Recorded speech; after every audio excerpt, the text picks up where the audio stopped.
moves. Now bishop e5, so the bishop's on a nice diagonal, piercing into those theoretically weak dark squares. Can anything emerge from that? Knight d7. Now a3, hitting that queen again,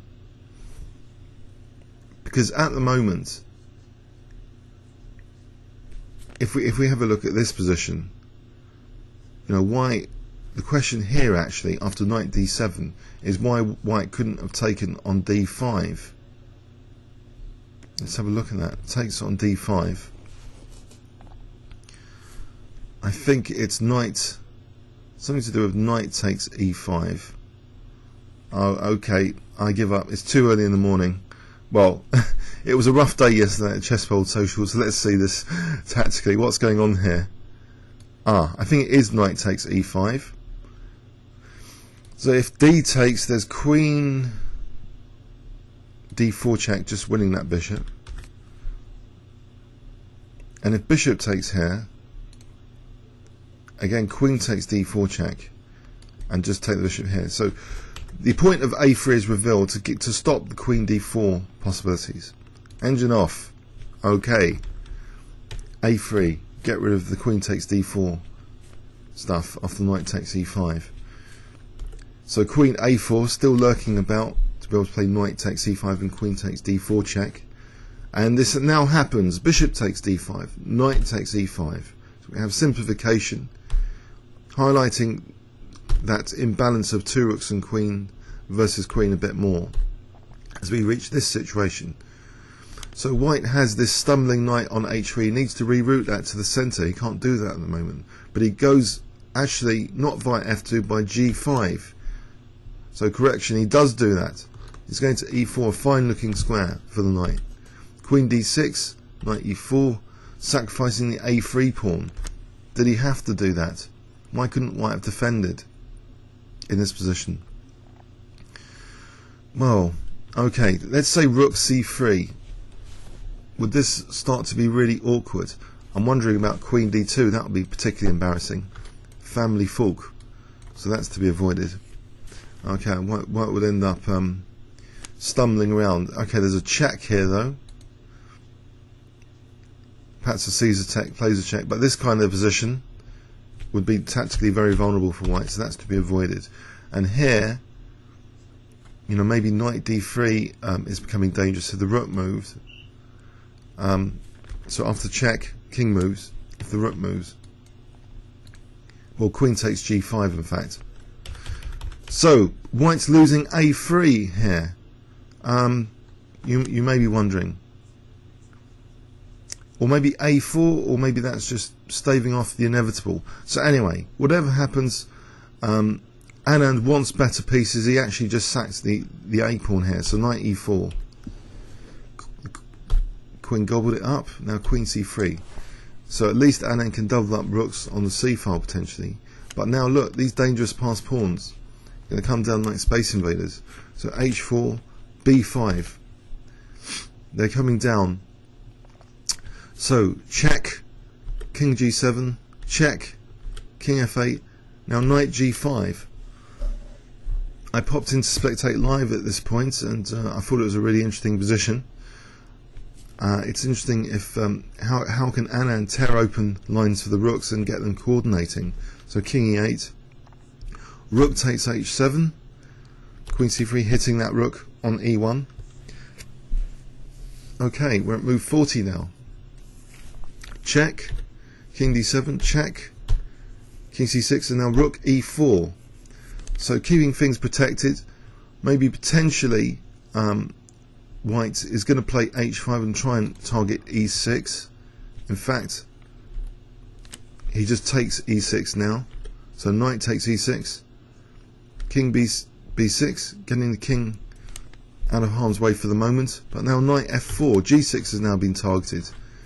In fact, after check, king h2, a5, and then targets g6. And I think this was the precise Ribka move when I was checking on the live commentary. h5, trying to tear open the 6th rank for this rook to get involved. So g takes, rook takes. and now this knight is starting to be vulnerable. It looked as though Anand had a big advantage, but he needed to play very, very accurately now. So check, and it looked for a while now that this is the sort of accuracy that was needed. Both rooks seem to be coordinating very well, and Anand seems to be finding all the right moves thus far. I remember up to like check and rook d6, I was very impressed. This seemed to follow some technical analysis I had done in the position where knight f3 wasn't really good enough for black trying to salvage rule. But Topalov plays king b7, and here I think is where Anand stumbled.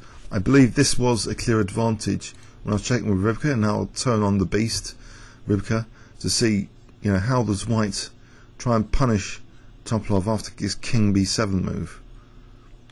Well, knight d5 apparently maybe is a strong move here. Knight d5, and it's difficult to tell what black's doing here. For example, knight c6, check, check, rook e6, say b3, knight b6.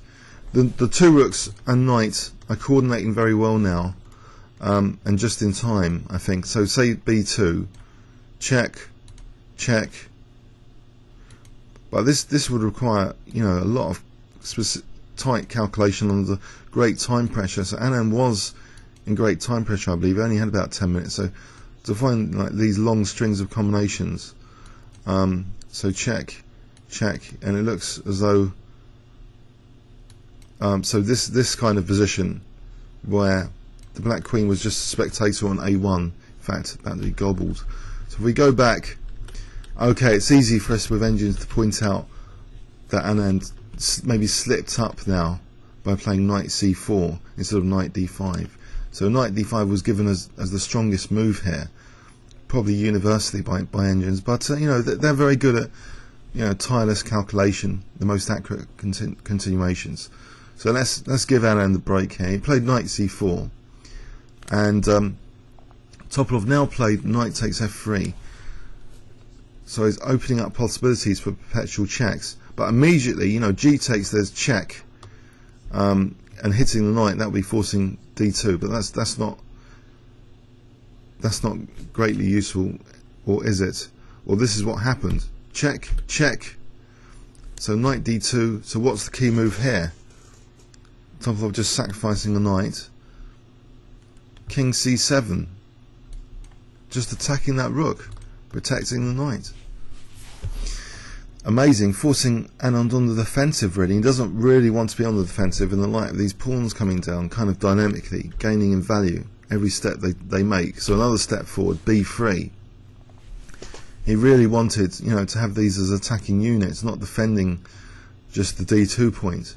So check, check, lots of checks, rook d7. Now rook g7, a variance. So maybe is attempting still to assault the black king. So check, rook d5, threatening rook d8 mate there cheekily. King g3, unpinning. So now the knight can potentially come in for the attack. But queen a1, supporting maybe b2 as well, hitting that rook on g7. Rook g4, now b2. So is Topalov just going to regain the piece now at least with the b1 threat? So check, king b7, king f2, b1, regaining the piece.